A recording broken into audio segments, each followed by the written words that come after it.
बगिया में बड़े बड़े बूंदा लाल मलिया के बगिया में बड़े बड़े बूंदा लाल भिंगेलन सुंदर दुल्हा मौरी सहित लाल भिंगेलन सुंदर दुल्हा मौरी सहित लाल।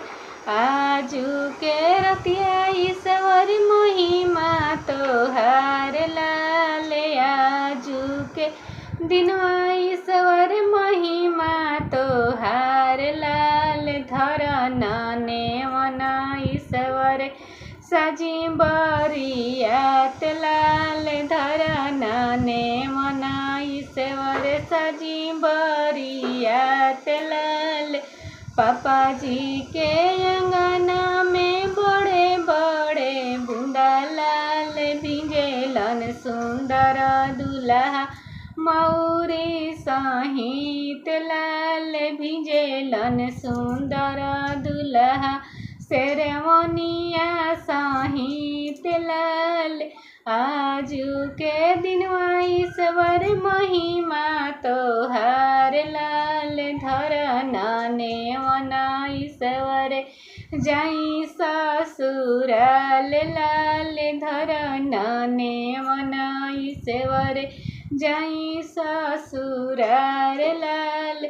ससुर जी के मड़वा में बड़े बड़े बूंदा लाल ससुर जी के मड़वा में बड़े बड़े बूंदा लाल भिंगेलन सुंदर दुल्हा सुहावा सहित लाल भिंगेलन सुंदर दुल्हा सुहावा सहित लाल। आजू के रतिया ईश्वर महिमा तोहार लाल धरना नेवना ईश्वर करी हम बियाह लाल धरना नेवना ईश्वर करी सिंदूर दान लाल धरना नेवना ईश्वर करी सिंदूर दान लाल। सरवा के मड़वा में बड़े बड़े बूंदा लाल सुहावा के मड़वा में बड़े बड़े बूंदा लाल भिंगेलन सुंदर दुल्हा दुल्हीन सहित लाल भिंगेलन सुंदर दुल्हा दुल्हीन सहित लाल।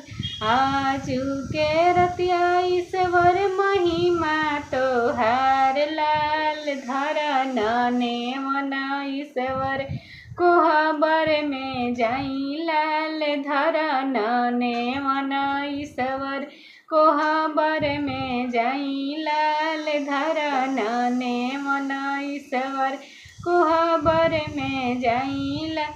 मलिया के बगिया में बड़े बड़े बूंदा लाल भिंगेलन सुंदर दुल्हा गजला सहित लाल भिंगेलन सुंदर दुल्हा गजला सहित लाल।